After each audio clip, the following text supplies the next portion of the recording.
We know we have an incredible program. We know we have incredible folks joining us from around the country. Thank you so much for being here, and good evening, everyone. My name is Maria Dominguez Gray, for those of you who don't know me, and I have the privilege of serving as PBHA's Executive Director. And we want to officially welcome you to the Phillips Brooks House Association's 19th Annual Auction for the Summer Urban Program. I'm grateful to be joined by Elizabeth Ogolo, PBHA Student Events Fundraiser, who's helped make this evening possible. So thank you so much, Elizabeth. And welcome back, Charlie Rose, Senior Vice President and Dean of City Year, who has serving as our host this special evening, following a long tradition of, I don't know how many years, Charlie, maybe 15, I may be exaggerating, but I don't think too much around there. We also, as Charlie mentioned, have two wonderful ASL interpreters with us, Margie and Morgan, and we'll have closed captioning available on Zoom. Simply scan the bottom of your Zoom screen and look for a box called CC or live transcript, and you can click on it and you'll see this transcript come across your screen. Thanks, Maria, for getting the gang back together again and for just making sure the auction happened and that SUP is going to be live and in person this summer. My name is Charlie Rose. I'm honored and humbled to be part of this tonight. I take the He series.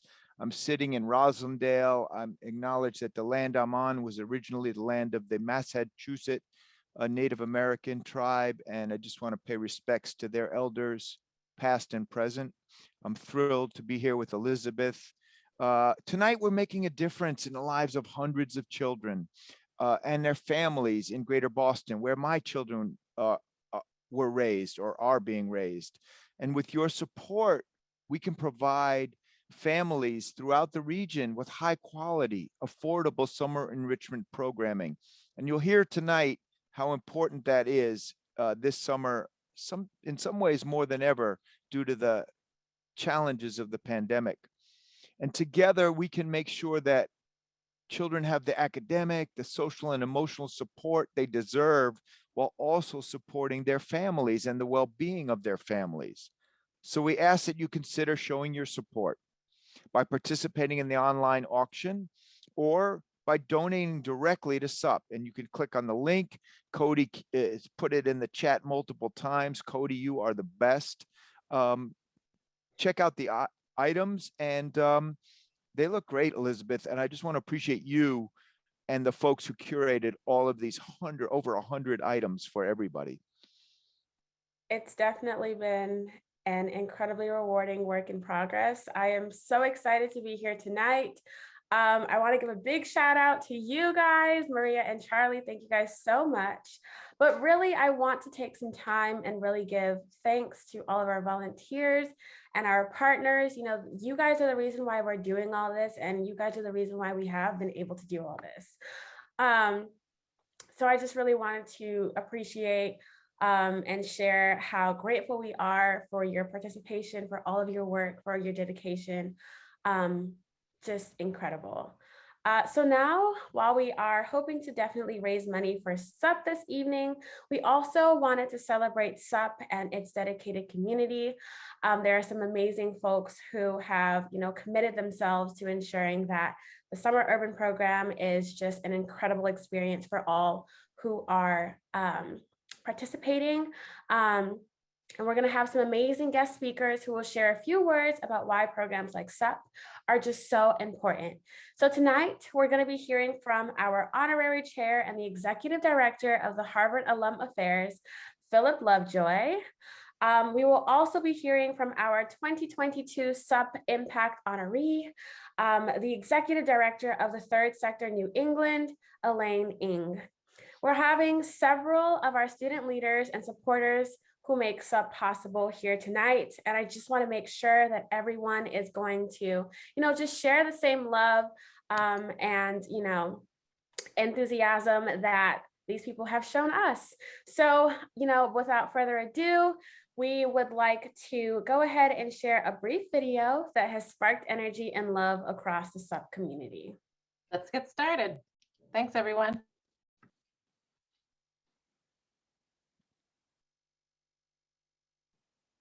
Sup love is everywhere. It is that palpable feeling that never leaves you, no matter how old or far away you may be. Sup love is an ever-growing family. It is that grounding feeling that you will always find your home away from home, anyone who loves Sup. To me, Sup Love is the kindness, enthusiasm, and compassion that we show towards different cultures at the recent Immigrant Summer Enrichment Program, or RISE. Sup love is soul healing. It is that feeling which reminds you of the joyful things in life. Sup Love is saying hi to our campers every morning at drop-off and saying bye every day at pickup. Sup Love is watching our junior counselors grow as confident youth and community leaders. As a previous RISE senior counselor and an incoming director, I'm so excited to embrace the cultures and backgrounds of these recent immigrants and show them that college is still possible, regardless of immigration status. This summer, I'm excited to form a community full of Sup Love. Sup Love is life-changing internal impact. Sup Love! Sup Love! When I say SC, you say JC. SC, JC. SC, JC. Sup Love is faith that anyone given the right tools and the right mentors can achieve their wildest dreams. My name is Jose Coronado Flores. I graduated in 2019 and I participated in the Mission Hill summer program for all 4 years of my college career.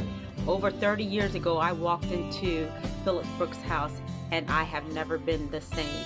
I found my life's calling.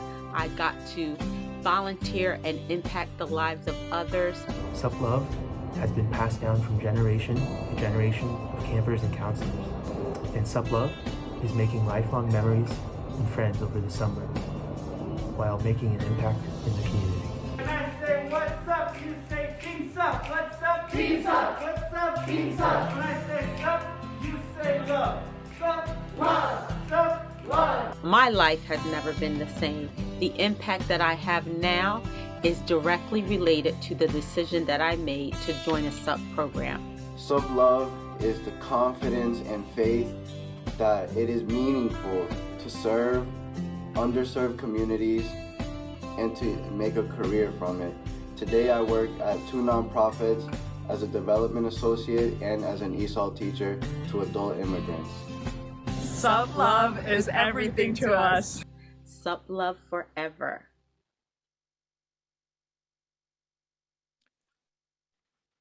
Sup Love. Sup Love is sent from above on the wings of a dove. And when push comes to shove, Sup Love knows no bounds. It has roots in the ground, and Sup Love is a joy to be found. And as you've seen, Sup Love is profound. So we now have the opportunity to hear from some of the leaders of SUP. It's such a unique community, and you felt the generational love and energy. I'm joined tonight by Lourdes Vivanco, Lourdes Vivanco, who is responsible for overseeing the 2022 Summer Urban Program. And Lourdes was in the video, as you saw. And Byron Gonzalez, who is directing the South Boston Outreach Summer Program. Lourdes and Byron, can you kick this off by telling us a little bit about yourselves? Of course. Thank you for the poetic introduction, Charlie. Hi, everyone. Thank you so much for tuning in tonight. My name is Lourdes Vivanco, and I'm a junior at Harvard College. 2 years ago, I directed the Boston Refugee Youth Enrichment Program during the summer of 2020, which was SUP's first virtual summer. This year, I'm privileged to be serving as the program group officer, where I support the directors of our 12 SUP programs. Hi, y'all. I'm feeling so energized coming from my SUP alumni countdown party. My name is Byron Gonzalez, and I'm one of the co-directors for South Boston Outreach Summer, or y'all may as know as SBOS. I'm a first year here at the college, and I'm so excited for my very first transformative SUP summer experience, and to be part of such a supportive and love-filled community that continues to spread through each generation. So we've referenced SUP multiple times, or the Summer Urban Program, and Can you share with us a little more on the specifics, some of the details of what it is? Of course. The Summer Urban Program, otherwise known as SUP, is a network of 12 camps that serves low-income youth in Boston and Cambridge for 6 weeks of the summer with a staff of nearly 120 college students and 90 local high schoolers. We welcome more than 700 campers to participate in our programs, but we see SUP as more than just a summer camp. Ooh, yes, I love that ending because it is so, so true, Lourdes. And over the course of these 6 weeks, SUP provides a transformative experience for our most impacted youth. Campers receive academic enrichment to prevent the summer learning loss by strengthening concepts learned during the school year. Our work is more important now than ever due to the educational gap exacerbated by the pandemic. The campers are connected to resources for holistic development that prompts self and community empowerment and experiences joy and learning and exploration. So thank you for giving us the basics, the fundamentals, and you also mentioned the impact or the effects of the pandemic has had on our communities. Can you briefly share how the programming has looked over the past 2 summers as we've dealt with this pandemic? So the past 2 summers have looked quite different from previous years, and they've been challenging for our communities, programs, and student staff. So in 2020, we were entirely virtual, and we pivoted to provide supplies and technology to campers and food security to families who needed it. Last summer, we ran our first hybrid model where we combined in-person and virtual learning, which after a year of being fully remote, we were so happy to finally be able to see our families and students in person, see their smiling faces again. We had magic school buses, AKA our vans, that were filled with a lot of fun things for the kids to enjoy, like giant Jenga, chalk, and hula hoops. I think we've done an amazing job with SUP over the past 2 years, and I'm really excited to return to in-person this year. Lourdes, every time you tell me a story, I get so, so, so excited for my in-person SUP since this is going to be my first year. And each of these 12 camps are located in our neighborhoods in Boston and Cambridge. Our youth come from all over: Dorchester, Roxbury, the South End, South Boston, Mission Hill, Chinatown, and Cambridge. Many of our youth attend the city's public schools and qualify for free or reduced school lunch. The lovely mornings at camp are filled with academic learning, and the afternoons are spent on field trips, exploring the wonderful assets that make up each of the communities. Pre-pandemic, we went camping, which gave young people a chance to explore nature outside of the city, where there isn't much greenery and congested pollution. Our junior counselors are given leadership opportunities to teach classes weekly. With the guidance of our college student staff like me and Lourdes, are given tools from their workshops to succeed in life beyond K-12 schooling. And also continue the generational love we see through some of the students who come back to SUP each year. I appreciate all of that. And just as a small aside, I'm really good at giant Jenga, just saying. And then, so I'm looking down at my screen and my chat completely blew up and I'm like, oh my God, it's at the maximum. And then I looked in it and it's all your fan club, the 2 of you. So there's a lot of folks really appreciating you. And so I'm going to ask a personal question about what are you most excited about this summer? No, thank you. That's great. I definitely feel the SUP love right now, and in my virtual summer felt it too. And I think because of that, I'm just really excited for us to reconnect with SUP in person, the generational love and traditions that we've had. So the camp cheers, the weekly barbecues, taking the kids camping, which Byron mentioned earlier. And since it's a new summer for all of us, so we can build some of our own new traditions along the way, I'm excited for that as well. Yes, I second everything Lourdes just said, and I'll be building some of my camps traditions. And I'm so, so, so excited for a writing project that SBOS is holding titled Salty Scribes, which will consist of a portfolio filled with pieces of literature and art created by our youth. And it will be a perfect source of community building as it will be distributed among the community's members and the parents of our lovely campers. I appreciate both of you sharing what's on your hearts and what is really inspiring for you and what you're passionate about for the summer. And for those folks on the screen that know my history with SUP, I've been at this auction for a while now, and each year I'm reminded of the incredible work that happens obviously way beyond this evening. And we're here tonight because the important work costs money. I have a friend who says there's many things in life more important than money, and they all cost money, or most of them do. So this generous donor support is key. Can you talk a little bit about the sort of economics of it? Yes, I would love to go into that. We expect SUP to cost about $1.5 million this year, which is an increase from last year because we're returning fully in person this year. Yeah, so in a regular summer program, admission costs around like $1,500 per child, and there it may be easier to raise that money. However, our programs are intended to serve families who cannot afford other options, and we strongly believe that our summer programs should be affordable without ever losing their quality. We only charge participants $140 for the entire 6-week in-person programming, and we never turn a family away for their inability to pay. This means in order for us to make up the rest of the costs, our student directors and counselors have to raise a lot of that money themselves. Okay, so I was never a Harvard student, but I'm just trying to figure out the math here. $1.5 million, and participants only pay $140 for the entire summer, and they get an enrichment experience that is second to none, high quality, like any camp in our Commonwealth of Massachusetts. So I know tonight we can support the student, staff, and community in continuing to access affordable, high quality summer programs. So that's why we need folks to bid on auction items and to donate to support SUP.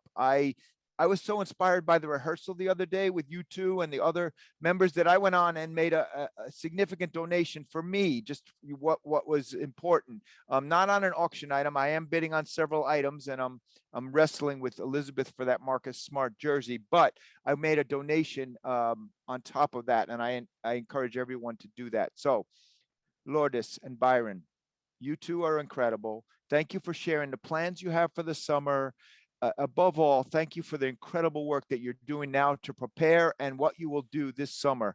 I only wish my kids, who are now 29 and 26, where it was 20 years ago and I could send them to one of your camps. But our entire audience and our entire SUP community appreciates what you do. So thank you. Thank you, Charlie. We appreciate you. Good night, everyone. Thank you. Bye, everyone. I want to appreciate Margie, our ASL interpreter. Thank you, Margie. I now want to welcome Philip Lovejoy, our honorary chair and the executive director of the Harvard Alumni Association. Philip is joined also by Pbha Alumni Association President, El Presidente, Angel Razon, and Sarah Lockridge-Steckel, CEO of the Collective Blueprint, along with Cody Vasquez, who's Pbha Alumni Relations Officer, to have a conversation about why SUP is so important. Thank you, Charlie. And like you, I also made a donation in support of this incredible program and organization. So I hope all of you will, as well as bid frequently and often. Public service programs like SUP not only make a tremendous impact on our local communities, but also on our staff and students. Many of our alumni are nonprofit leaders, policymakers, and game changers. They credit their public service experiences as students for their career choices and their positions in society. We find that the values that our students hold during their undergraduate experiences guide them as they become alums. Folks who participate in Pbha often say, I graduated from Pbha with a degree in service. At Pbha, they learn to build relationships with community partners, participants, and their families. They guide a summer program through project initiatives, fundraising, licensing, and team management. They create state standard curriculum filled with joy, curiosity, and passion. These are the memories that they will remember for a lifetime, and they do remember for a lifetime. And it is this foundational experience that moves our students to continue to learn to make meaningful change wherever they go next, and where they will continue to have significant impact in communities and in the world. Okay, so as Charlie announced, my name is Cody Vasquez. I'm the first year here at Harvard, and I'm also the alumni coordinator for Pbha. And one of my favorite jobs within my role is connecting with alumni, but especially sharing stories with SUP alumni. They have months where they spend in the summer at their camps. And so being able to connect with them is super meaningful. And the stories told by those touched by SUP are as profound as they're seemingly universal among a lot of the SUP alumni. So we are fortunate enough to speak with two proud SUP alumni, Angel and Sarah, who are going to share a little bit more about what this all looks like. And so my first question, starting with Angel, is just asking you guys to talk a little bit about how your involvement within SUP led to where you are now. Thanks, Cody, and thank you so much to everyone from Pbha for inviting me. Again, my name is Angel Razan. I directed the Phyllis Brooks House Association's Chinatown Adventure in 2008. I apologize for the echo if you're hearing one. I'm actually in the process of moving because I'm starting a new job teaching service learning at a medical school, and that has definitely been formed and continue to be invigorated, I guess, by Pbha. As was mentioned earlier, I'm one of the presidents for the Phyllis Brooks House Association alumni. And I can say that I definitely found my calling, like so many Pbha alums, in Chinatown and in the Phyllis Brooks House, learning how to work with children, how to forge coalition with parents, how to keep a mission-driven organization afloat, and running with really good outcomes, and how to actually write policy and advocate for policies that make that happen. So I'm really excited to be a part of this amazing community and to see it continue. Hi, everyone. My name is Sarah Lackridge-Steckel, and I am class of 2009. It's great to be here with you all. Great to see you, Angel. We were around at the same time. I was co-director of the Franklin IO summer program. I also came back to be an SC, so was involved for 2 years. And I say often that my time at Franklin IO was the best training ground possible for what I do now. So I am co-founder and CEO of an organization in Memphis called the Collective Blueprint, and we support young adults in attaining socioeconomic mobility by getting through education into their careers. And so that all happened in part because when I came to Harvard, I thought I was going to be an engineer. At least that's what my mom thought I was going to do. And then I found a sociology class and I found Pbha, and it really shaped the rest of my life. I was super involved in volunteering and service. And when I saw the opportunity to be co-director of Franklin IO, I jumped at it, and I had no idea really what I was quite getting into, but we went from, we were selected to, we were fundraising, we were writing grants, then we were hiring a full staff of, I think it was something like, 10 junior counselors and 10 senior counselors. Then we were training up that staff. We were coordinating transportation and logistics. We were planning field trips every day for the full summer. And then most of all, we were spending time with 80 wonderful campers who were ages 4 to 13.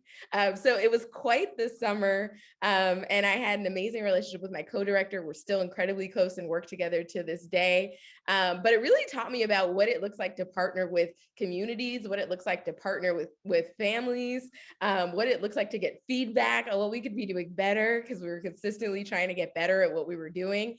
But really what it is to provide high quality services. And it led to my entire career in the nonprofit sector and the work that I do today. And probably I would say I learned more in that summer than I have since, just about people, working with families, working with young people in youth development, and it has carried me through to this day. Yeah, that's so great. One thing that I love that you noted is that long list of things that you do as a SUP director. Like, that is in addition to all the work that you have here as a Harvard student. And so one of the best things that I think that a lot of people take with them from SUP is you get like a degree in Pbha, as Maria says often, like you get a degree in public service and connecting with people. And one other thing that I just wanted to know, so we sent out a survey to all of our alumni to kind of get a sense of what they're involved in now. And on that survey, we got results including like 95% of them voted in the past election. 93% of them donated to a cause, and 59% of them volunteered. And so hearing things like that, hearing the stories that you guys shared, really shows the impact that SUP has, not only on the kids that it helps, but also us as students helping to serve. And so on the lines of the impact of SUP, could you guys both share one of your favorite memories of an interaction with a camper or of their family member? Sure, I'll We can start with Angel. So Yep. yeah, so it's it's hard to pick one memory. I will say that my youth development experience and my perspective on how to really support young people was in part shaped by our oldest girls and our oldest boys, because they had very high expectations for us, and they basically helped run the camp. And so I remember distinctly one of our young men who was in our oldest boys class. He had some feedback and didn't like what we were doing. And my first day as a co-director of our summer program, he comes into the office and is sharing with me. And to this day, I still feel how I felt then, but I was so nervous and really had to get his buy-in into what we were trying to do and really partner with him to shape our experience. And I think it's an important example because it shows that young people of any age can really lead and can really drive change. And many of those young adults went on to be junior counselors, then went on to be senior counselors, went on to be co-directors of the very program. I still have Facebook friends with many community members as well. But you get to see that full cycle of what youth development really looks like and what it can mean when you really believe that young people can lead. Thanks, Sarah. Something I guess it's like Sarah said, it's so hard to pick like a favorite memory. There's been so many amazing experiences, but I think one of them that has really informed how I've come to learn to appreciate community work and working with the government and working with nonprofit agencies. So one of my, during our alumni countdown party, the current directors actually did a virtual tour of the site. And it was like really touching to see that because they're getting ready to move in, and it's just like this amazing thing to see SUP in person. And I was one of the first directors to be in that site actually. And I vividly remember working with Maria and Carrie, and we didn't have a site actually that year. And so we had to call up a lot of favors and talk to a lot of community members. And actually what ultimately ended up was while our youth were campaigning for youth jobs outside of City Hall, I don't know if I can say this in public right now, but Maria, myself and Carrie, we walked into City Hall, we asked for an appointment with our representative, and we asked them for a space for the summer camp. And Chad's reputation had preceded us. They knew how important this was in the community, and that they were willing to work with us. And later that week, we were signing a memorandum of agreement with a community agency to get a site. And that was just amazing. And I learned so much for how to advocate for communities from the staff and my fellow students and a lot of my fellow alums. And it's funny now, as someone who works in city government, I get it. I know it. I kind of see what it takes and understand where communities come from. Yeah, those are also great. And I think connecting with you guys and alumni together really shows the complete picture of SUP. I'm going to put the donation and bidding link again in the chat for everybody, because when you donate and when you help support, it not only helps the students within the community who are going to be at the camp, but also the Harvard students and students from other schools who are learning valuable tools in public service and connecting with people that they'll be able to use in their future careers. So I sent that link, but thank you, Angel and Sarah, for joining us and sharing those amazing stories. Thanks, Cody, for that. And Sarah and Angel, thanks so much for those stories. They're really important. We've all just heard firsthand how important SUP is to influencing students into service careers as alums, which is a great thing for Harvard and the world. Our directors and counselors often describe SUP as the hardest summer you will ever love. And now we know why. While the program is a brief 6 weeks, they form lifelong relationships with families in that time. They become so invested in the growth of the kids and the welfare of the families. You know, year after year, families continue to enroll their children in SUP. and many children who have aged out of the program return as junior counselors. There are even campers who have voiced their desire to come full circle when they grow older, to go through the motions of being a junior counselor, senior counselor, and director. And in fact, SUP has already had a number of folks who've done so. That itself is testament to the power of SUP and its importance to our communities. One of the many reasons why we need to continue to make it affordable and accessible. So let's show our own SUP love and bid often in the auction. Thank you so much, Philip. And it's so interesting how Angel and Sarah exemplified what you talked about, getting a degree in public service and the circle of experiences that start when you walk in the doors at Phillips Brooks House and then continue throughout your career. Both of them now years out, generation out, are utilizing the lessons. They are leaning on what they learned in the summer urban program. So really appreciate you being a champion of this for a long time and chairing this year's auction and being such a role model for all of us on how to support something that, you know, there's a saying that the meaning of life is to plant trees under whose shade you never expect to sit. And you have done that. You are doing it, Sarah and Angel. And I would be remiss if I didn't say that I expect to see Cody on national television with his own talk show at some point. I think you're right, Charlie. And thank you for your commitment to this year over year. I mean, it creates a foundation that creates significant change across the world throughout time. So it's really important. Thank you. Up next is a very meaningful and important part of our program tonight. Each year we honor an individual with the SUP Impact Award, and it is PBHA's highest honor regarding SUP. Tonight, we present our annual award to Elaine Ng. Elaine is a passionate equity and access advocate in both the education and the nonprofit sectors, and has been for her entire career.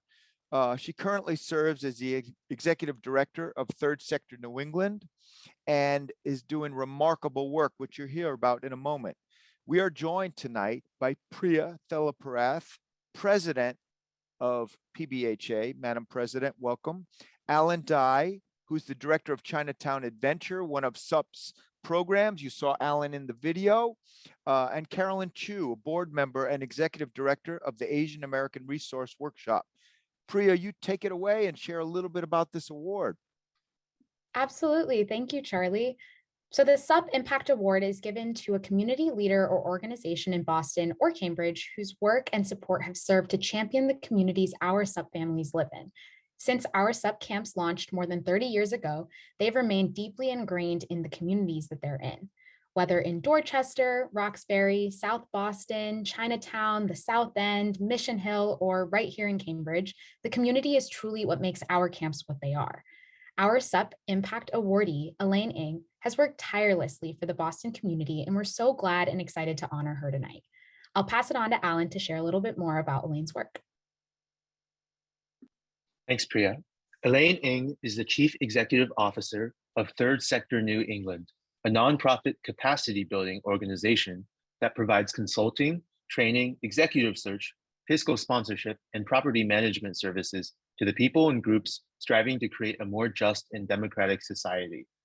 With over 30 years of leadership experience in the nonprofit and education sectors, Elaine has a passion and commitment for organizations that shift the paradigm of equity and access. Prior to joining the Third Sector New England, she was the strategic planning director for special education for the Boston Public Schools. And before that, Elaine was the executive director of the Boston Chinatown Neighborhood Center, or the BCNC, which is the region's largest Asian American social service organization. And I know from personal experience that BCNC has also been a longtime supporter of CHAD. And with our partnership, we've really been able to meet the needs of our campers and our families. Elaine, thank you so much for your advocacy efforts toward equity and access for our families and communities. Elaine has been a mentor to me and so many young women of color taking leadership in the sector. She's honest, caring, and pragmatic while being visionary and always grounded in her communities and what brought her to the work. On behalf of the Phillips Brooks House Association, I'm honored to present you with the 2022 SUP Impact Award. Congratulations. I wish we were together so that I could give you the award and we could take a photo. But I believe you do have it with you. So we'd love for you to hold it up and we'll take a quick screenshot photo. So if we can all smile. 1, 2, 3. Okay. Taking one more. Close one more time. 1, 2, 3. Thanks, everyone. Thank you, Joyce. And so we wanted to, ask you a few questions for you to share some of your wisdom with us before we keep moving with the program tonight. So to start, I'll just say, Elaine, though we are virtual tonight and joined by folks from across the country, this will be SUP's first time operating fully in person since 2019. And as you know, and we all know, our communities are still being challenged by the effects of the pandemic. Can you share a little bit about why you think programs like SUP are especially important in strengthening our communities right now? Thanks, Carolyn, and thanks everyone for having me and giving me this really fantastic and gorgeous award. I think, that's a really big question. And as I was listening to Sarah, Angel, Byron, and Lourdes talk about their experience, and Angel, I remember that year where Chad didn't have a home. I think the work that they talked about, the impact that they talked about, both for the participants, the young people participating as junior counselors and leaders, as well as for the kids who are in the program and the families that rely on the program. It's always been such a great need, especially, I have the deepest experience with Chad. And, especially in a community like Chinatown that is very low income immigrant and typically, have challenges with accessing programs because of English barriers and language barriers. Chad serves such an important function and niche for both the growth of members of the community, but also for the young people who are running the programs and developing leadership skills. And that's in a regular non-pandemic environment, right? And then you add on the exacerbating effects and the disproportionate negative impact of COVID into a community that is immigrant-based and, in Chinatown, Asian. I think the need and the compounded effects of an in-person program for this summer in particular can't be underestimated and is, when I think about it, I think the impact is so deep, it's hard to even articulate, what the positive outcomes would be for young people who have been starved of human contact and the mentorship and the support and the relationship creation, right, that everyone spoke about so eloquently. I'm really, really placing a lot of eggs in the basket that everyone will be able to be in person for summer programming because, there's regular summer learning loss.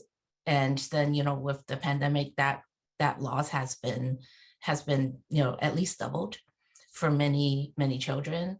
And having the opportunity to work in person with young people, I think will help just, stem the loss and also provide opportunities that a lot of the young people, especially elementary school age people, have not experienced because they've had 2 years, of being in their homes over the summer.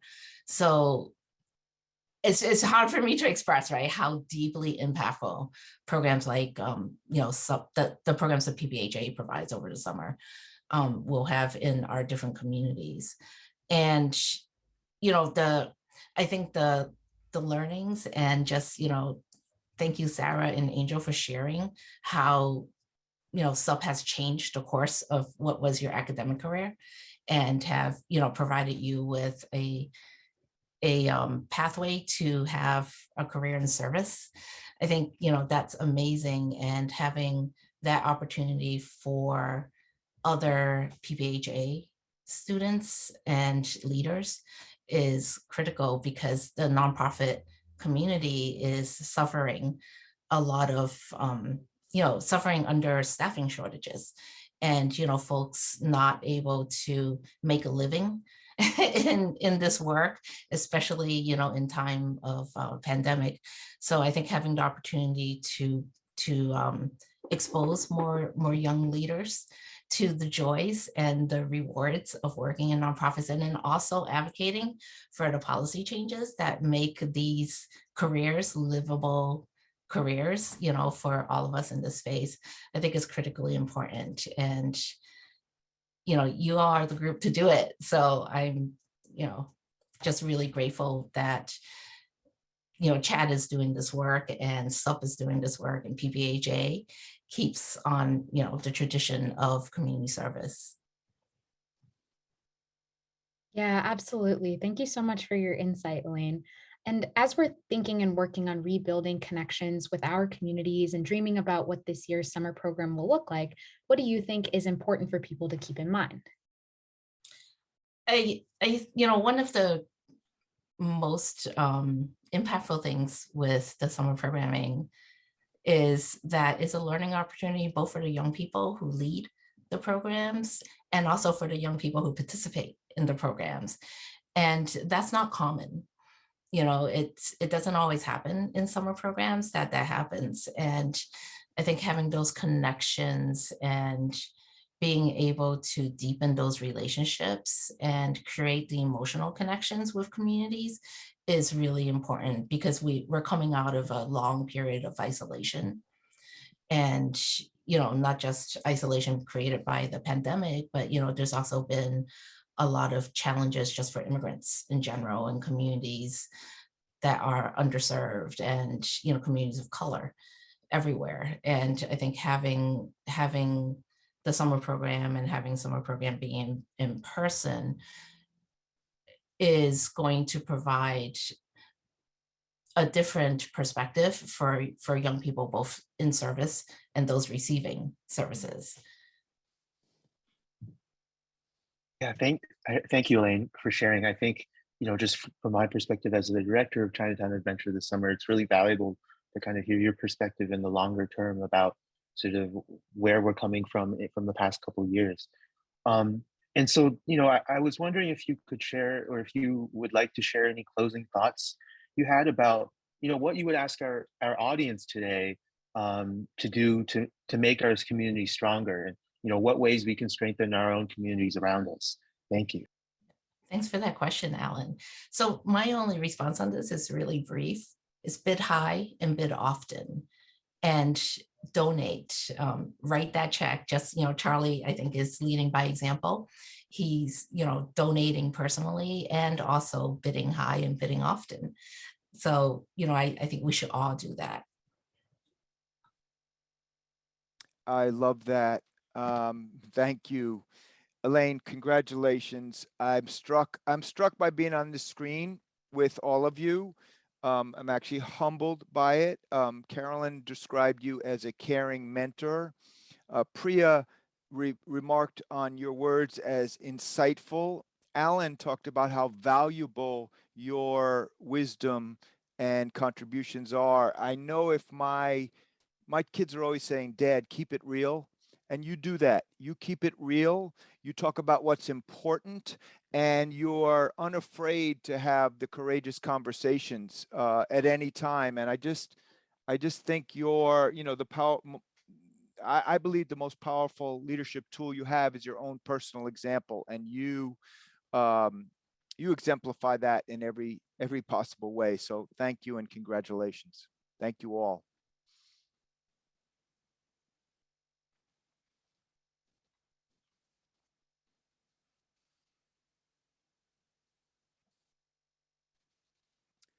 And now I would like to welcome back my friend, and I want to say maybe my nemesis on the bidding for the Marcus Smart jersey, my friend Elizabeth. who's the events fundraiser and set up a lot of the architecture of tonight. I also want to welcome Barry Tuca, the Franklin IO, and Franklin IO got a shout out a few minutes ago. She's the Barry is the Franklin IO director, and also Tom Montilli, the chief experience officer of the Harvard University Employees Credit Union, here to talk to us about the amazing support and items that we have tonight to bid on.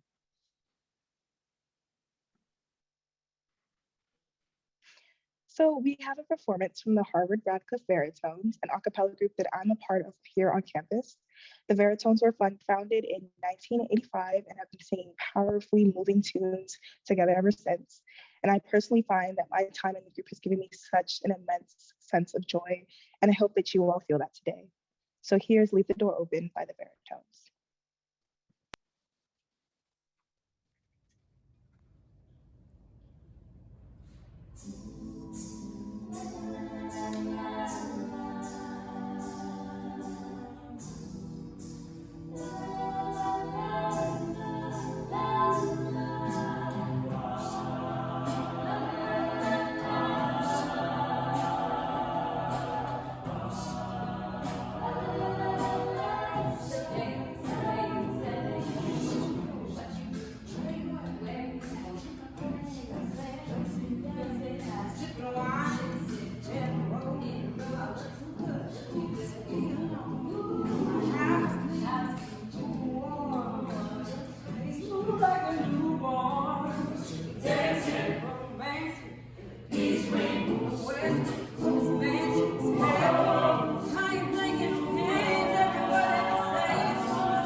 Wow.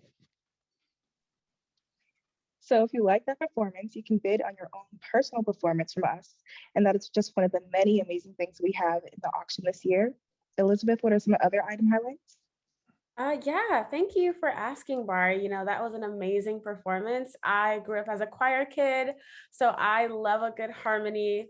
And that was incredible. But I would love to highlight this amazing round trip plane ticket auction item that we have. It's 50,000 American Airlines miles, which is equivalent to 2 round trips. So I know I'm a student and I, you know, unfortunately have to catch books in office hours, but if you like to catch flights, that might be the auction item for you. And the current bid is sitting at $810. So, you know, I mean, if you like traveling and you like to go places that you've never been before, I would really highly suggest checking out that auction item.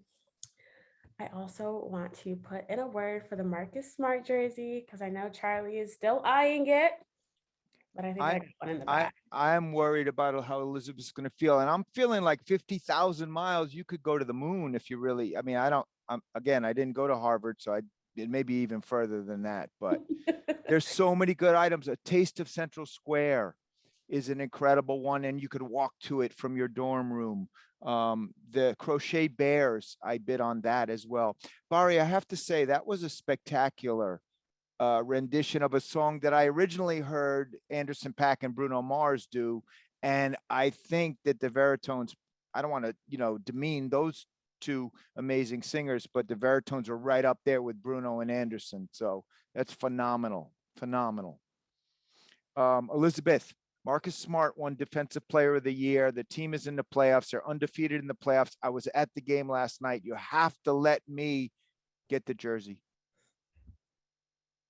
See, I would if I could, but I can't, so I shan't. I'm getting the jersey, and I think we're just gonna have to come to terms with it. You know, I'm also down for you outbidding me and then still gifting me the jersey. I feel like that is also a compromise that I am willing to make. I'm willing to entertain that, and I actually think that would be a really friendly and warm and sup love kind of way to go. All things in love for SUP. But for those of you who would like to support SUP outside of bidding, I know we've been talking about that all night, but we also wanted to let you guys know that there is a fund need and donation section on the site as well. So whether it's through bidding or through donating, just know that you are truly making SUP possible this summer. And we really want to thank all of the organizations and the people who have just really supported us in acquiring all these fantastic items. It has not been, you know, of our own doing. It has definitely been from the support of so many people who have donated amazing items, who have taken the time to crochet the little bears.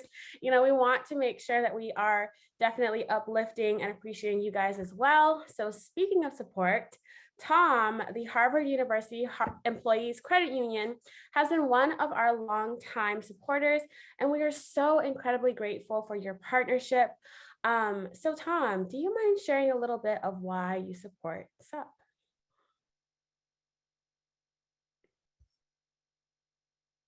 Tom, I think you're muted. I think you're muted.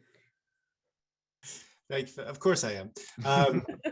Yeah, thank you for that, and thank you for having me here with you all tonight. At HBCU, we believe that we share common values with Pbha. And so it's really important for us to support programs such as the Summer Urban Program. We see that SUP continues to defy the odds and have incredible success. Running 12 programs at 11 sites across Boston and Cambridge every summer is no easy feat. And we're thrilled to see it back in person for 2022. I also want to recognize the more than 200 college and high school students who staff the camps every year. It's a tremendous leadership opportunity, a chance to inspire young children, and it provides an incredibly valuable service in our communities.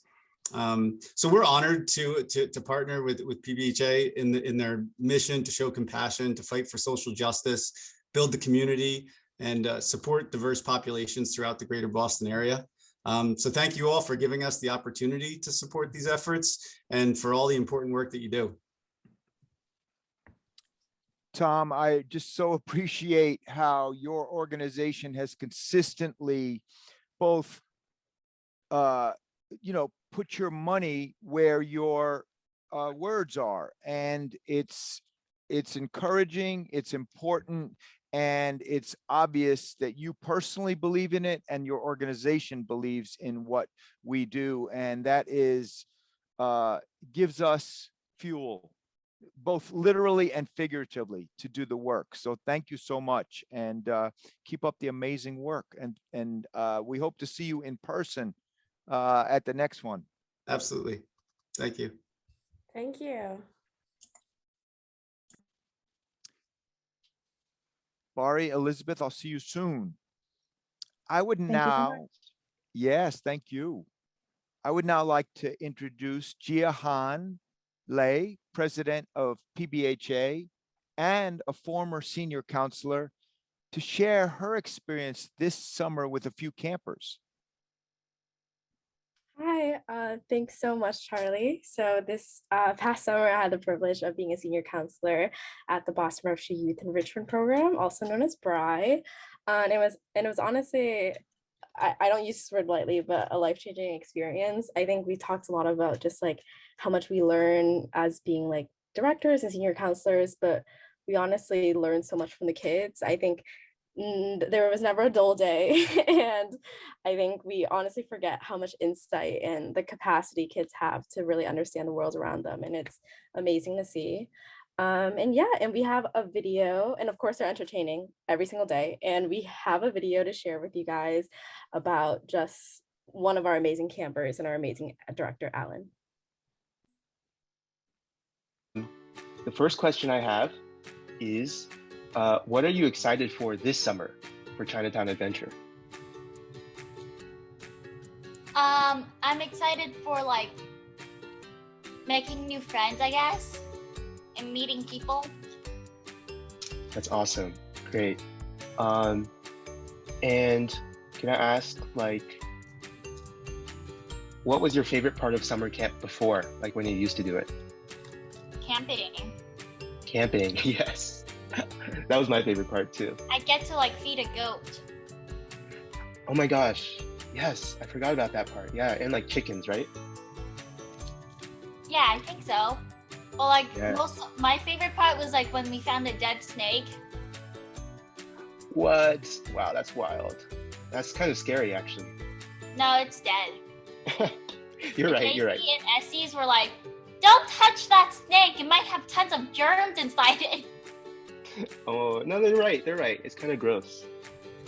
But I want to Awesome. stab it more times. Oh my God, it's dead already. Why are you so mean to it? Oh my gosh.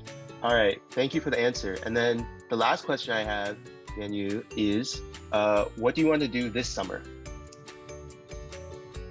I don't even know if we're like online or like. We're in person, so whatever you want to do in person. I'm directing again this summer, so I'm a Yay! yay. All right, but tell me what you want to do this summer, if it's something in person. I don't know. Make volcanoes again. Ooh. All right, I'm gonna put that on my list. Thank you for the suggestion. All right, thank you. Beautiful. I'd like to make volcanoes. Gia, I am afraid of snakes, but that's okay. I really appreciated how you introduced it and talked about what you learned from your campers, because that's a really powerful example. I also loved in the video how the camper was cheering when Alan said, I'll be back this year. It's just such a beautiful thing. You could feel it. That was real. And also said we're going to be in person. You could tell that our campers, our staff have a strong desire for the summer program to be fully in person and operational again. And I know that that was a challenge for SUP to run remotely in 2020 and then sort of hybrid in 2021. It will be just as challenging for us to navigate, the issues, the challenges of an in-person camp again. So is there anything that we as supporters can do to let our student staff, our families, and the campers themselves know that they have a whole cadre of people behind them? Yes, definitely. Here at PBHA and stuff, we definitely love words of encouragement and just affirmation and just showing support and love for Team SUP and our campers. So please feel free to start maybe putting some messages or words of encouragement into the chat for all of our amazing Team SUP members. That way, when we're hoping to compile a very probably virtual beautiful board for our community to see, that way when the summer starts or it starts to feel challenging, we're hoping folks will look at it and see a moment of inspiration and just have a moment of reflection from the support in our community today. So please feel free to start putting some words in the chat. I love that. I believe that words of affirmation, words of encouragement, words are powerful. Just like your words tonight, Alan's and the campers' words in the video, what we heard from Sarah and Angel and Elaine and Pbha and so many others tonight, it's powerful. So yeah, Gia just invited us to put stuff in the chat, and we're going to give you 60 seconds to start doing that. There it goes. Cherish your time with each other. You are all amazing and so inspiring. All my SUP love for you all. Okay, the words are coming in. Just like the words, Gia, that came in when you got on screen, your supporters just blew up the chat. Yeah, all the officers and everyone here, thank you so much for being here and supporting our campers. Oh, I see another one. I love Joyce's embrace laughter even through the challenges this summer. Love that. Because I will agree with the previous speakers in saying it's one of the hardest summers, but one of the most rewarding at the same time. So true, right? And sometimes the most rewarding things in life are not easy. They're not easy. They're not free of challenge. They're not free of struggle. You know, I always believe that the definition of peace is not to be in a place where there's no trouble, no noise, no chaos, but actually to be in the midst of that and to be calm in your heart. And I think SUP exemplifies that, Gia. Exactly. There's a lot coming in the chat. And so hearing all of this support and kind words and encouragement that are coming from people's hearts is inspiring. Just any last words you want to say to the folks who are pouring their hearts into the chat? All I can say is I wish I had these words last summer. So I know the following Team SUP will definitely enjoy this, and we can't wait to put it on our virtual board for all to see. Thank you. We all stand on your shoulders. This summer, we're standing on your shoulders and the shoulders that came before us. Thank you, Gia. Appreciate that.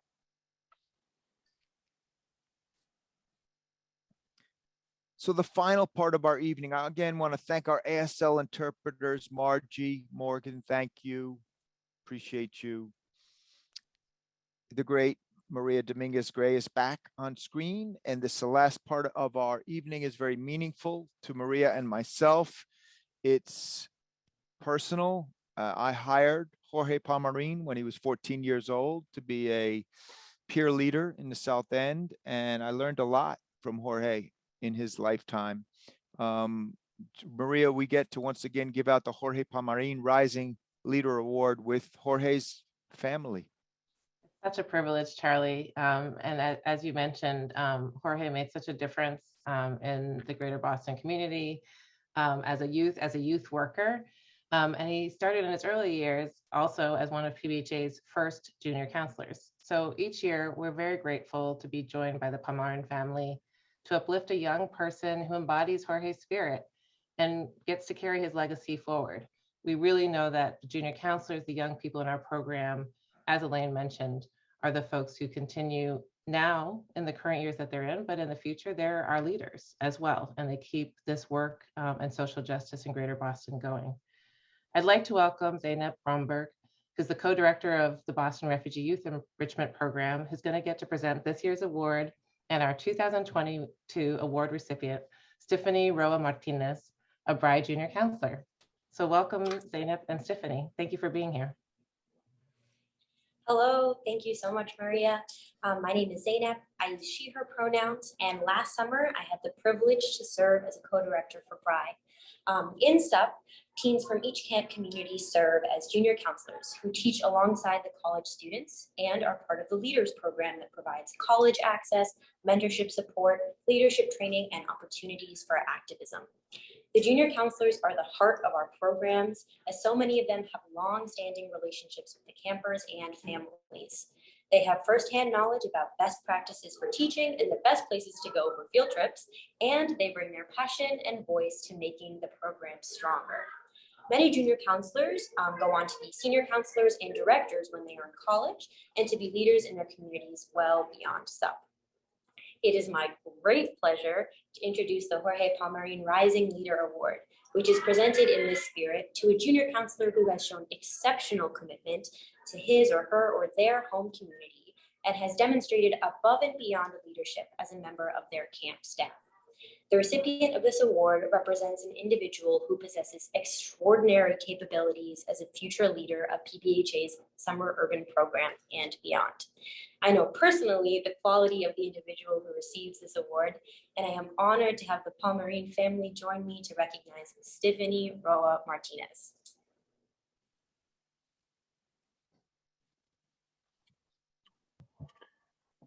First, thank you all for being here. Make sure you open up your wallets and, get in there. Make sure you, aim high for those, get that jersey. Make sure you beat out Charlie for that jersey. So tonight we have the pleasure of presenting the Jorge Palmarin Rising Leader Award in honor of our beloved Jorge, my brother, who was a camper with the Key Latch program in the South End and one of the first PBHA high school junior counselors for the SUP program. Jorge went on to be a strong leader in his community and role model for so many children and youth through teen empowerment, City Year, Inquilinos Boricuas en Acción, the Youth Workers Alliance, and the Boston Center for Youth and Families. I want to pass it to my brother, Bushka, Francisco, to say some more. Can you hear me? Yes. Here we go. 3 years with this, and I still don't know how to function it. How's everybody doing? I hope everyone's okay. Thank you, everyone, for being here tonight. God bless you. Well, I mean, what else is there? Key Latch was basically the first experience that I personally, or any kid that grew up with me, ever had. We were a really isolated neighborhood. Everyone else was outsiders. We didn't talk to anyone else. For lack of a better term, being a strong Puerto Rican neighborhood, most of the people there spoke Spanish, didn't speak much English.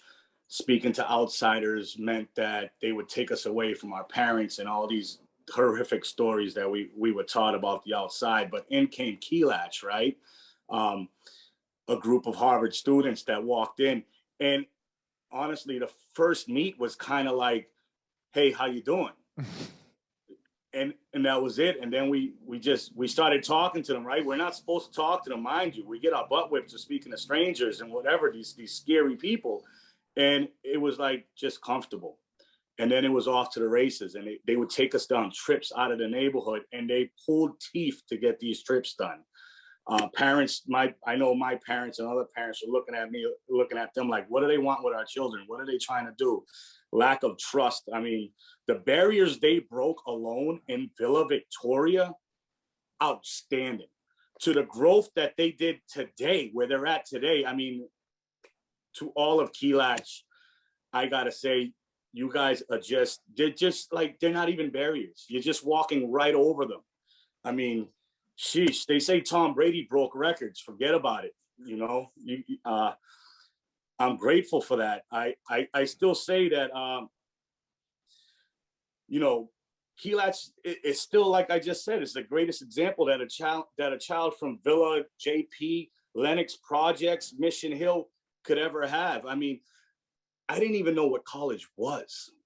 I didn't even know anything outside of my neighborhood. Now in come these people that say, hey, not only can you go to Bunker Hill, but if you put your mind to it, if you work hard enough and nurture your mind, you could go to Harvard. And if you do really good, you might get a free ride and not owe any money. That's just, it's just amazing. And even kids today, that inspiration on kids today with everything going on out there, it's just phenomenal. We need that. These children need that. This saves lives in plain English. To my brother George, George's first inspiration was Key Latch. It was the experience of Key Latch that would make him realize, hey, I like this. This makes me feel good in my heart. This became his passion. George went on to, he worked for Charlie Rose.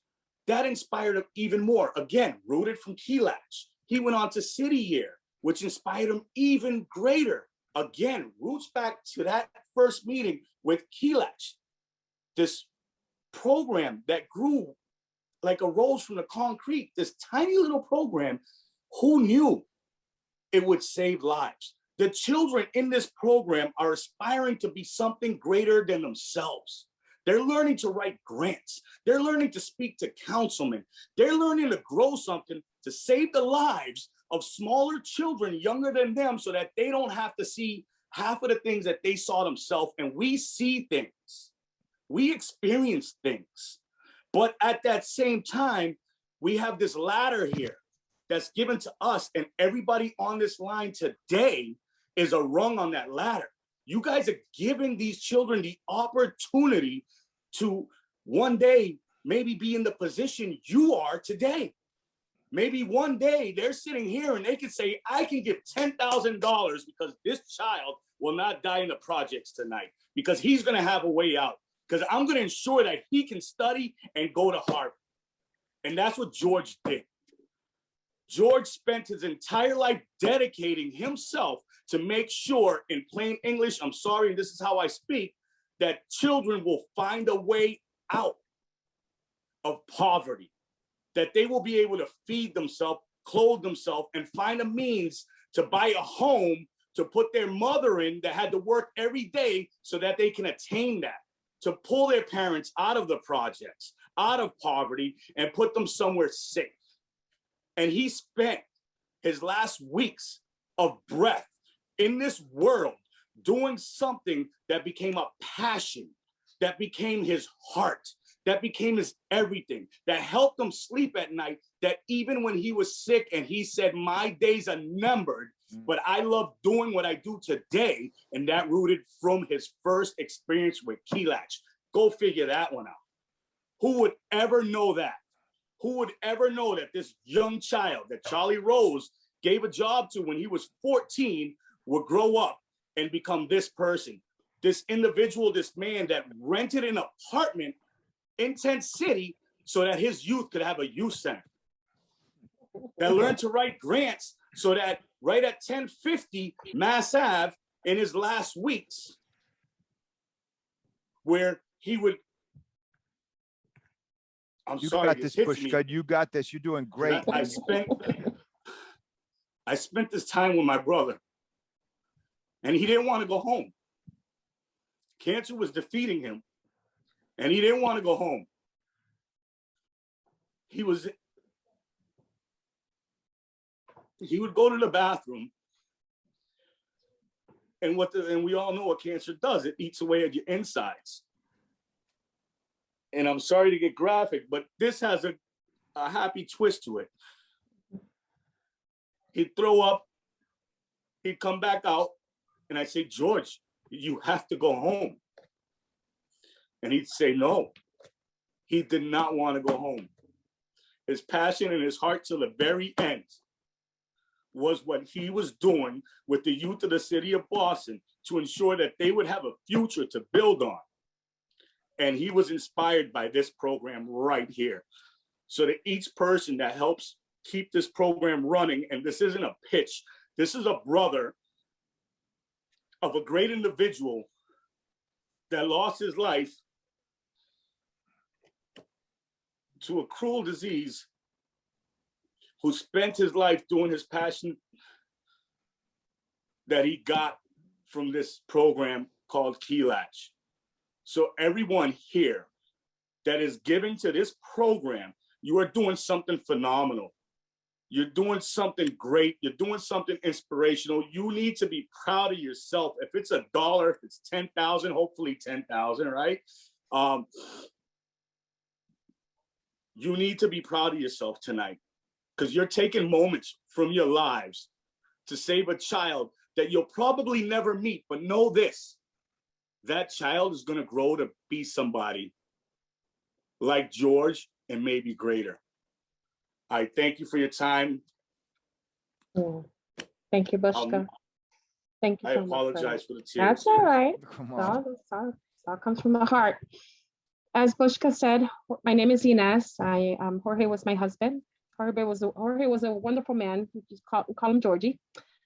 We lost him too soon, and it gives us great joy to honor him every year through this SUP auction, and honor the young people that follow in his footsteps. The Jorge Pamarin Rising Leadership Award for 2022 is Stephanie Martinez from Boston Refugee Youth Enrichment Program. Stephanie, senior counselor, shared that her perspective and compassion for others made her an incredible junior counselor and a role model for all her students. Throughout the summer, Stephanie offered a great deal of attention and care to each student, but most impressive was her attentiveness to quieter students in class. Her qualities that are among the most important are in the students, but often when unnoticed. She would bring that out. Stephanie displayed a strong understanding of compassion for all students, which allowed her to form a deep connection with them individually.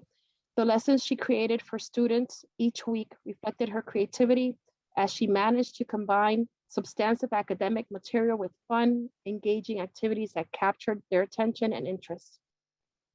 Stephanie exemplified what it means to be a great junior counselor, and her contribution was essential to ensuring enriching summer for all her students. I'm sorry, I'm a little emotional every year it happens, but thank you, Maria. Thank you for SUP and all the wonderful students who continue to support this effort. Along with this award, we're also fortunate enough to raise $1,000 for Stephanie. So congratulations, Stephanie, on being the SUP Leadership Award winner this year in honor of Georgie, our Georgie. Guys, thank you so much. Thank you for those very real and very true words. Thank you, Marcos, Bushka, and Inez. And congratulations, Stephanie. I understand you have the physical award with you. You have it there. Would you like to hold it up so we can all see it? And we'll take a quick picture with the Palmarin family for you to treasure this moment. All righty. Thank you. You got it? Don't block your face, baby. 1, 2, 3, smile. Taking one last one. 1, 2, 3, smile. All right, thank you. Thank you, Stephanie. You're welcome to say anything if you want, and you don't have to, but I'm giving you the floor if you like. And if you don't want to, you can just say, keep it moving. Oh no, I just like to say thank you. You know, it's such a I don't know, it's like a great honor, you know, because SUP is so like inspirational to a lot of people, and it's made so many such a good impact, you know, like every time you talk to someone about SUP, it's always something positive, it's always something good, and it's always great. So thank you. Thank you for your incredible words and all the work that you do. Well said. Charlie, I'll pass it back to you to close out our amazing, heartfelt evening. So before you let people off the screen, I want to say something. Stephanie, you're amazing, and congratulations, 1. And 2, Zainab, thank you for, introducing Stephanie and, nominating to Inez and Bushka and Marco. It's a blessing every year for me just to see you and hear you. And Bushka, come on, man, you're like Nelson Mandela tonight. It was unbelievable. You're incredible. And Georgie would love it. See, Georgie, Stephanie, would love what you do. So I was lucky because the family invited me over in the last days. In fact, the last night. And Georgie pulled me close into his bed, right? And now he says, take care of the kids in the villa. And I'm like, yes, George, I will. He says, if you don't, I'm going to come back and haunt you. So it was because it was funny and it was true. And he just wanted to make sure that we did that. Right. And I say that because, you know, what Pbha shared is very real. And, you know, you don't have to live an incredibly long time. And we're tragically sorry that Georgie left us so early, but he did so much in a short period of time. And you're already started on that path, Tiffany. So we are inspired by you. Cool. Inez, Pbha, Marco, I love you.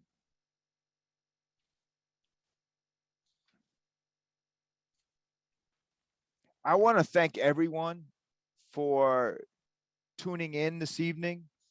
And I encourage you to bid on an item that's calling your name. In fact, I'm going to, in a minute, invite Kate and a few other people up, but I just want to close with the spoken word. Yo, SUP matters more than we know. We all realized a long time ago that you reap what you sow. Together, we help kids learn and grow. Perhaps exposure to Vincent van Gogh or Henry David Thoreau or Maya Angelou or Lou. SUP make sure they go with the flow and bask in the glow, like Tiffany. Relish the highs and deal with the low. We're not happy. We are just not happy with the status quo. We want folks to be above, not below. And all of the SUP activities are apropos. They get to play and go to and fro, and to ensure they are learning, and all of them are part of the show. So I must say, tonight, we really need some of your dough. What can you bestow, yo? Hello. The best place to start, like Pbha just said, is right from your heart. We ask everyone to do their part and act from their soul. So please contribute to SUP on this night, shining your light so bright. Opportunity to delight, to excite, provide a spotlight. Tonight is our chance to underwrite with all our might. We together can make dreams take flight. So thank you for allowing me to do that. The bidding will close tomorrow at noon Eastern Standard Time. I will be then hopefully getting the Marcus Smart jersey to gift to Elizabeth. So fire away tonight. I want to pass it over to PBHA's Deputy Director and an energizing force for PBHA, and also to Joyce, that's Kate Johnson, and also to Joyce Huang, who's PBHA's Nonprofit Management Fellow and has done an amazing job on this event for weeks and months. And they're going to thank the incredible community that has helped make this event possible. I'll turn it over to you, Kate and Joyce. Thank you, Charlie.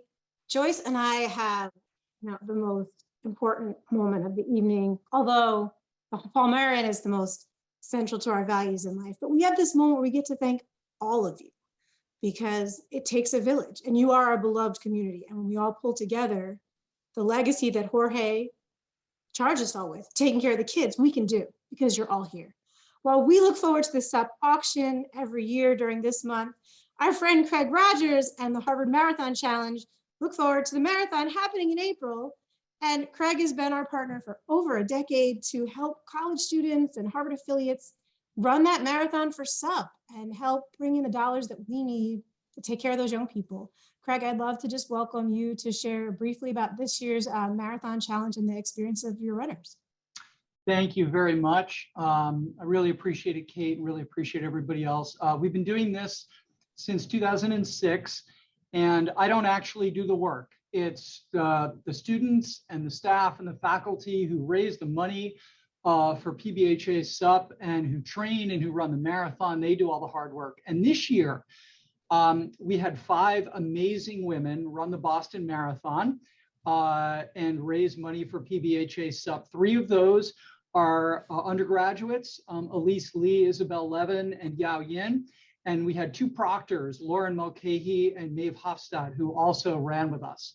And we dropped off a check yesterday afternoon for $18,000. Dropped it off with Louise, Pbha. And that's a large part of the money that we raised this year. And if I'm not sure who's on, if either Isabel or Lauren is on, or anybody else who wants to share a couple of words, there's Lauren, I see her there. Lauren, you want to just say a couple of words, and you can talk about your blisters, you can talk about fundraising. Isabel, I see you on there too. Your camera was on a second ago, so if you both want to say a couple of words, that'd be great. Isabel, do you want to go first? Sorry, one second. I'm having some issues with my camera, but once I figure it out, I don't know if Lauren wants to go first while I try to figure out my Sure. So camera. yeah, Marathon Monday. It was, my particular day was not what I'd hoped, but I did finish. Indeed, ended up with several blisters. And you know, it took me 7 hours. So they stopped tracking me after about the half marathon. I had a lot of messages. Are you okay? Are you alive? Because I'd injured myself partway through training as well. So, but I finished, and that's what I wanted. I have my shiny medal, I have my jacket, and it was a pleasure to be fundraising for such an amazing and important group, really. It was, the honor was all mine to fundraise for you.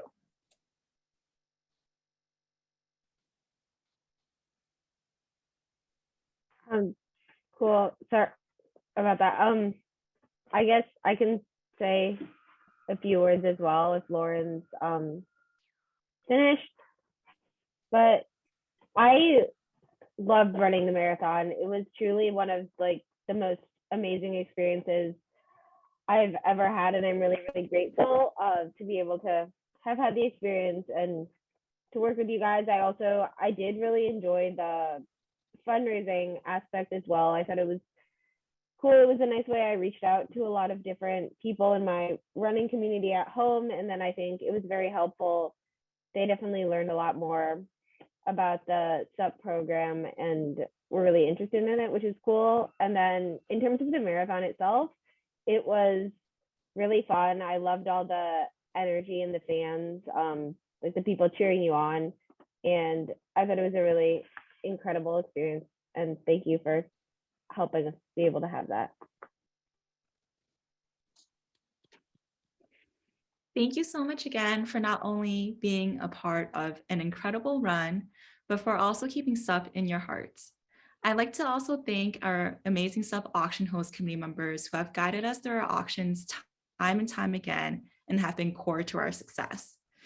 Thank you to all of our amazing sponsors who are new SUP fans this year and our long-time committed supporters. Your partnership furthers the possibility of our work.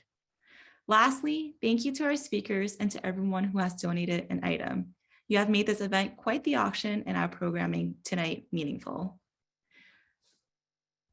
A few more really important thank yous, but before we get to those, let's take a moment to appreciate Joyce, who spent over a year getting ready for this auction with all the logistics behind the scenes, problem solving, project managing. We are here because Joyce and Elizabeth got us here. So Joyce, so much appreciation for you. I can't wait for the back in person times when we do that with a hug and flowers on stage, but I'll get you with a hug tomorrow morning. It has become tradition in the SUP auction that while we can't be together in person in a room and have those hugs and high fives and catch up, that we bring our core supporters who help make this auction possible back onto the screen at the end of the auction, because we want to see you and be with you in this space.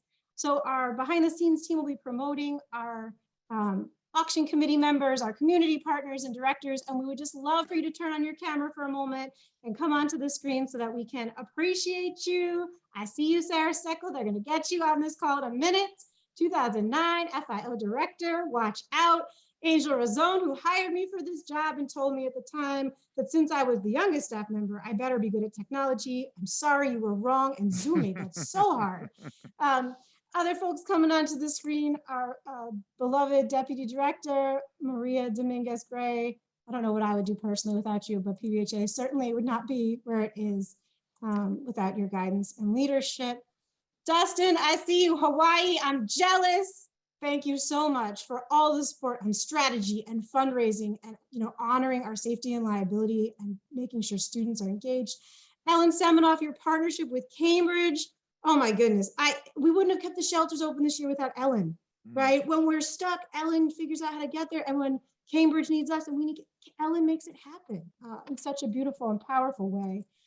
Such true stewardship and bridging those partnerships.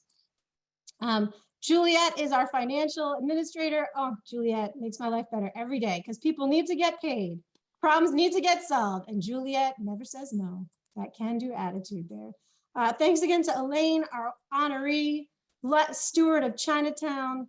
Amy Vest, I see you, Sup Auction. We should be at the after party together, but next year, my friend, next year, Amy, who mobilizes all of the Harvard IT community to show up for us, and in a former life, the DSO community. Appreciate your stewardship and championship.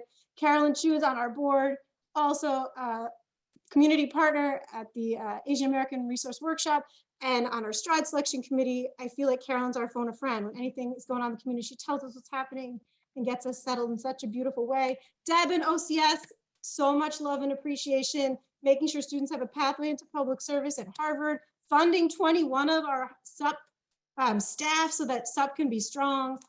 Byron, you heard him, you saw him. I'm biased, I'm a South Boston alum.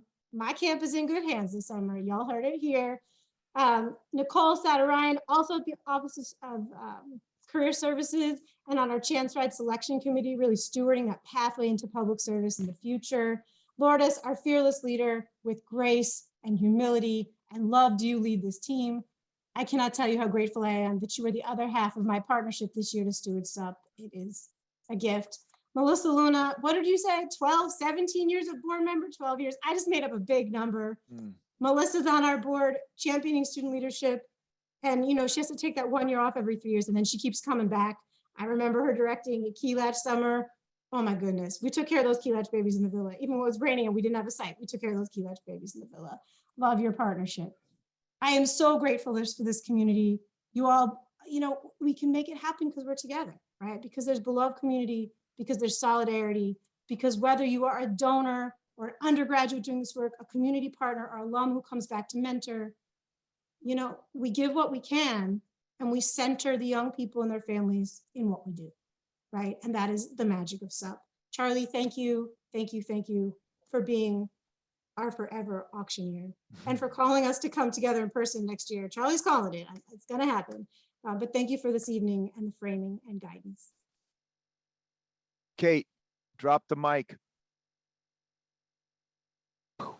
I want to just thank our ASL interpreters, Margie and Morgan. Appreciate you helping us be inclusive.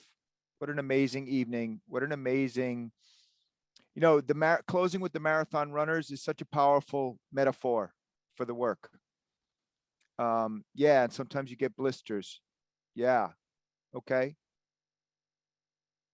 It's hard and you're doing it and together we'll do it, but bidding is still open. So quoting Elaine, bid high and bid often. Nobody's outbid me on the Marcus Smart shirt. So, I mean, come on, challenging you all. I'd like to go broke for SUP. SUP love.